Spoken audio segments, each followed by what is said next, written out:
السلام علیکم ناظرین، ڈرامہ سیریل خمار کی نیکسٹ ایپیسوڈ میں دکھایا جائے گا کہ لائبہ فائز سے کہے گی وقاص کی ماں اس کے اوپر پریشر ڈال رہی ہے، جلد سے جلد کہیں اور اس کی شادی کرنا چاہتی ہے۔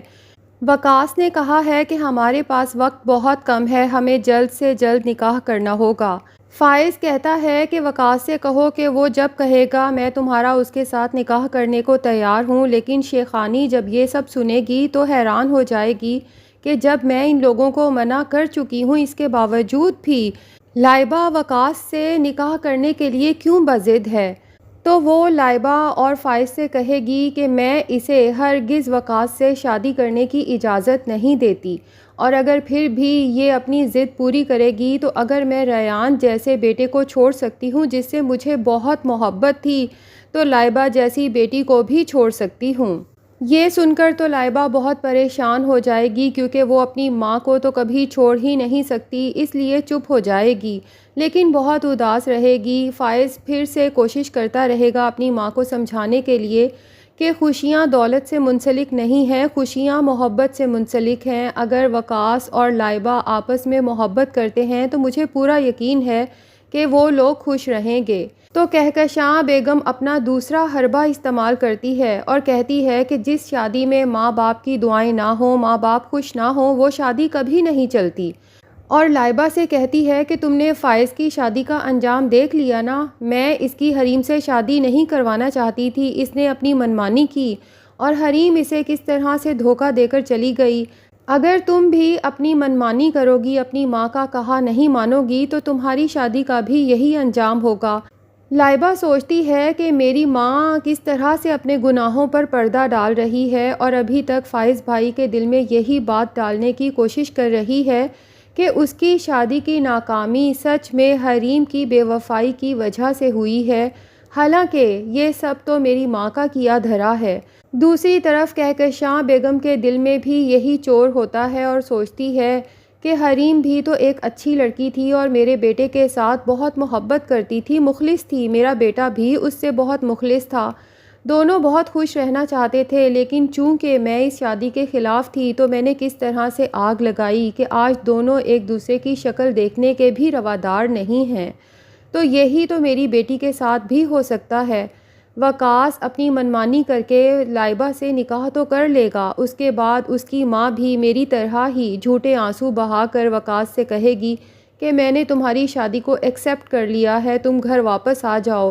اور اس کے بعد میری بیٹی کے خلاف ٹھیک اسی طرح سے چالیں چلے گی وقاص کے دل سے اسے نکالنے کے لیے جیسے میں نے حریم کے خلاف چلی تھیں۔ نہیں، میں ایسا کبھی بھی ہونے نہیں دے سکتی۔ دوسری طرف لائبہ جب دیکھے گی کہ حریم کا نام سنتے ہی فائز بھائی نے کھانا چھوڑ دیا ہے اور ایک دم سے بہت پریشان ہو گئے ہیں تو وہ کہے گی کہ بھائی ایک بات کہوں، حریم بھابھی بہت اچھی ہیں، آپ اسے مت چھوڑیں کیونکہ وہ آپ سے سچ میں محبت کرتی ہیں۔ فائز سوچے گا کہ جو کچھ میں نے خود اپنی آنکھوں سے دیکھا ہے، میں نے خود حریم کو مدثر کے ساتھ گاڑی میں گھومتے پھرتے دیکھا ہے،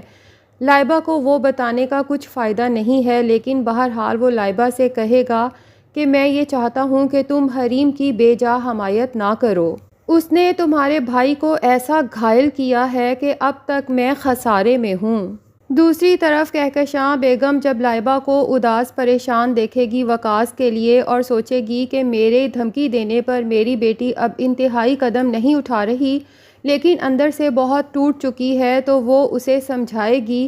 کہ جب پیر زخموں سے لہو لہان ہو جائیں گے، جب مشکلات کے کانٹے دامن سے الجھنے لگیں گے تو پھر جا کے تمہیں اپنی ماں کی باتیں سمجھ آئیں گی اور اچھی بھی لگیں گی۔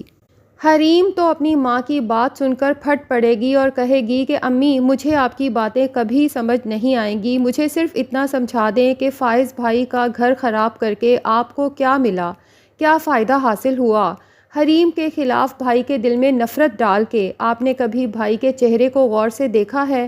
میں بہن ہو کر بھی سمجھ سکتی ہوں کہ بھائی کا دل کس قدر چھلنی ہو چکا ہے، لیکن آپ ایک ماں ہو کر بھی یہ سب نہیں دیکھ پا رہی، نہیں سمجھ پا رہی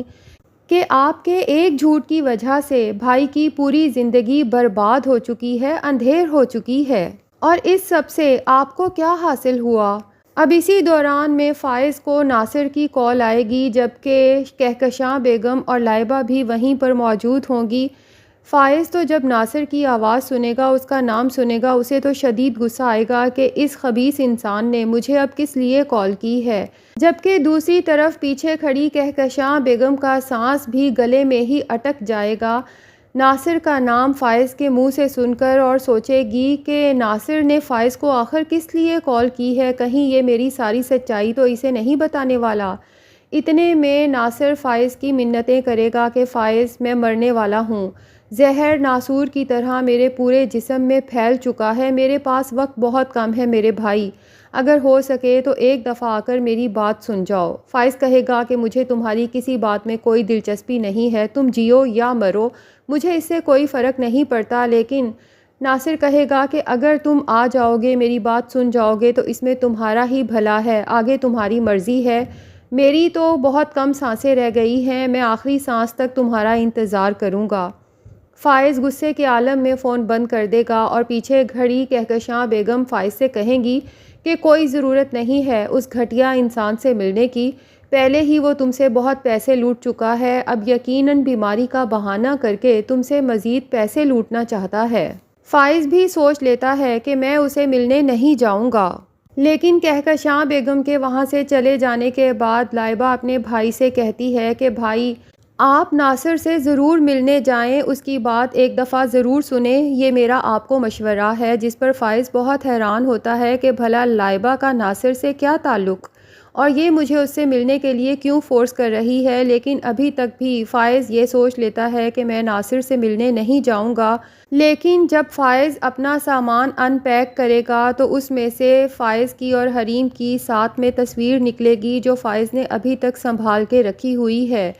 وہ اس تصویر کو دیکھ کر اداسی کے سمندر میں ڈوب جائے گا اور سوچے گا کہ مجھے ایک دفعہ ناصر سے مل لینا چاہیے، ہو سکتا ہے کہ وہ مجھے حریم کے بارے میں ہی کچھ بتانا چاہتا ہو۔ اب دوسری طرف حسنہ بھی چونکہ ناصر کی ماں کو اس کے سارے کالے دھندے، ساری کارستانیاں بتا چکی ہے، جس کی وجہ سے ناصر کی ماں کے تو پاؤں تلے سے زمین ہی کھسک جاتی ہے، اور وہ سمجھ جاتی ہے کہ میرا بیٹا رو رو کر مجھے یہ کیوں کہہ رہا ہے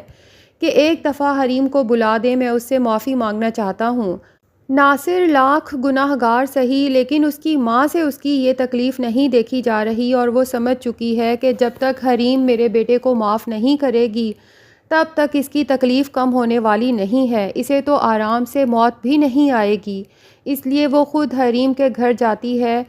اور اس کی منتیں کرتی ہے، اس کے باپ اور بھائی کے سامنے التجا کرتی ہے کہ میرے بیٹے کو معاف کر دو، اس کو اس کی سزا مل چکی ہے، جو کچھ اس نے تمہارے ساتھ برا کیا، اور ایک دفعہ آ کر میرے بیٹے سے سب کچھ سن لو، اس کے منہ پر اسے کہہ دو کہ تم نے اسے معاف کر دیا، وہ سکون سے جی تو نہیں سک رہا، ہو سکتا ہے کہ وہ سکون سے مر ہی جائے۔ حریم کو ناصر کی ماں کو یوں روتے دیکھ کر بہت افسوس ہوتا ہے، اور وہ سوچتی ہے کہ ایک ماں خود چل کے آئی ہے تو مجھے اتنا سنگ دل نہیں بننا چاہیے، اس لیے وہ اس کے کہنے پر ناصر کے گھر چلی جاتی ہے۔ اسی دوران میں فائز بھی وہاں پر پہنچ جاتا ہے۔ ناصر فائز کے سامنے ہی حریم سے رو رو کر معافی مانگتا ہے، اور فائز کو بھی اپنے سارے کالے کارنامے بتاتا ہے، اور یہ بھی بتاتا ہے کہ یہ سب کچھ میں نے تمہاری ماں کے کہنے پہ کیا تھا، کیونکہ وہ حریم کو تمہاری زندگی میں رہنے نہیں دینا چاہتی تھی، اور اس کام کے لیے وہ مجھے پیسے دیتی رہی، اور میں یہ ساری گھٹیا حرکتیں کرتا رہا، لیکن اب میں مر رہا ہوں، تم دونوں اگر مجھے معاف کر دو تو ہو سکتا ہے کہ میری تکلیف کچھ کم ہو جائے اور میں سکون سے مر سکوں۔ حریم جہاں یہ سب سن کے حیران پریشان ہوتی ہے، وہیں اس کا دل پرسکون ہو جاتا ہے کہ میرے اوپر لگے سارے الزامات آج دھل چکے ہیں۔ وہ ناصر سے کہتی ہے کہ میں نے سچے دل سے تمہیں معاف کیا، اور وہاں سے چلی جاتی ہے، لیکن ناصر کی سب باتیں سننے کے بعد فائز کے اندر تو اتنا حوصلہ بھی نہیں ہوتا کہ وہ اپنے منہ سے ایک بھی لفظ ادا کر سکے۔ اس کے دماغ میں جیسے جھکڑ چلنا شروع ہو جاتے ہیں اور دماغ کام کرنا بالکل بند ہو جاتا ہے۔ وہ ایسے ہی حواس باختہ سا وہاں سے نکلتا ہے اور سوچتا ہے کہ یہ میرے ساتھ کیا ہوا، اور میری ماں نے کیسے میری زندگی برباد کر دی۔ اسے ابھی تک اپنے کانوں پر یقین نہیں آ رہا ہوتا کہ اس کی ماں اس حد تک بھی گر سکتی ہے۔